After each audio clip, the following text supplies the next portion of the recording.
Welcome back to Daily Flash. I'm Mitch. You know, we've always been taught to face our fears, but what exactly is fear?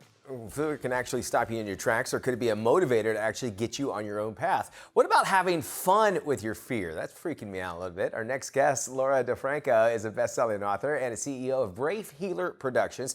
That's where she helps others tell their stories, and oftentimes that means working through their fears. Laura, thank you so much for joining our show. How important is fear, should I say?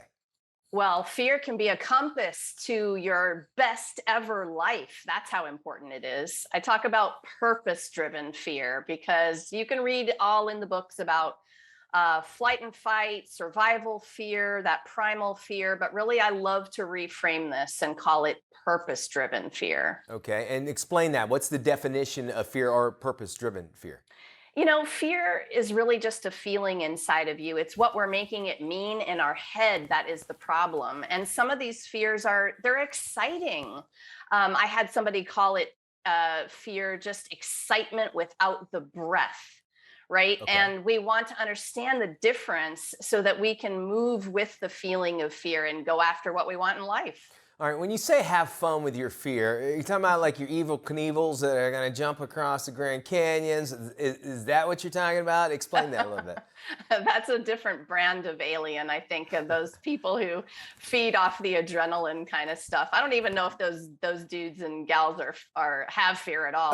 No, you know, this is like inner critic stuff. It's I'm not good enough. This has already been done before. Who am I to do this? Imposter syndrome type of fears, right? It's that kind of stuff. Okay. The mental trash. All right, well then what are at least some of the ways that we can have fun with our fear? How do we do that? This is an awareness game. It's awareness first and foremost. If you understand the messages, the cyclical, habitual, conditioned kinds of inner critic messages that drive your life, if you can get them out onto paper, journal them out of your head and on, somewhere where you can take a peek, awareness is the first step to having more fun with it. Because then with awareness, you have a choice. You can either stay paralyzed or you can take some action through the feeling to get you where you want to go. Yeah, it sounds like what you're saying is like everything you ever wanted, it's on the other side of fear, which goes along with, is it worth it if you don't have fear of doing something sometimes? Would you agree with that, or maybe expand on that a little bit? Yeah, we've heard that quote a lot. I believe it. Sometimes fear can feel like this wall of fire, and you're staring at it and you're like, nah, not going there, right? I'm going to get burned. But if you would just leap through, you could look back at that wall and realize it was a millimeter thick. You were suffering more waiting to jump than you were jumping and taking the action. Okay, so the definition of what we're talking about, that fear here, it obviously is going to help us advance. But since we're kids, don't touch the oven. It's hot. Don't touch the oven. I'm afraid of the oven. Don't touch the oven. I mean, it's there put in place so that we don't get hurt too. I mean, is there a little bit of that fear that we could use that would make ourselves better because we don't follow it, or? Yeah, of course. So connecting with your intuition, the inner voice that is really guiding you to what is important, what helps you stay safe.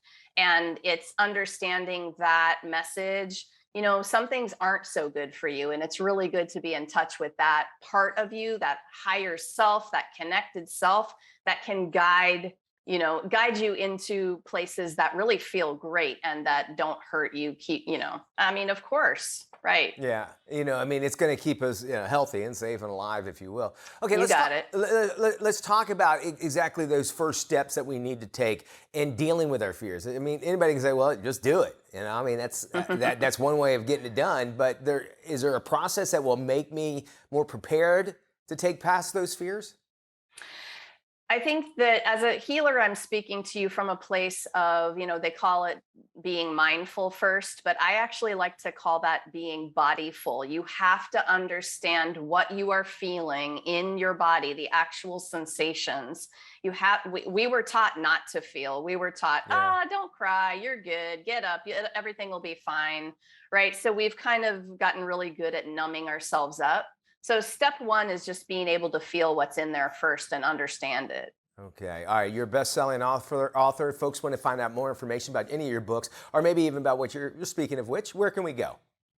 Bravehealer.com. I'm ready. I'd love to chat with you. All right, it's good stuff there. Fear is it's such a powerful but yet debilitating thing for most people. But you know, you look back, you gotta be scared. I look at it anytime I go up on stage, anytime, even when I start the show, I want to have some of that nervousness because it seems like if I don't, then I'm not, and if I'm not scared or nervous or whatever, I'm not going to do as good of a job. So it's really going to help you out on all aspects of your life. Wouldn't you agree? No doubt. That's your fuel. Yeah. I love that. Okay. Thank you so much for joining us here. And of course, we'll have this interview on our website, DailyFlashShow.com. By the way, our show is online all the time at DailyFlashShow.com. There you can see past episodes. You can go there and find other great subjects, just like what we've been talking about here. We welcome you. We also love hearing from you. So head to our website. It's DailyFlashShow.com. Open all the time. All the information you need is right there. We have more right after this.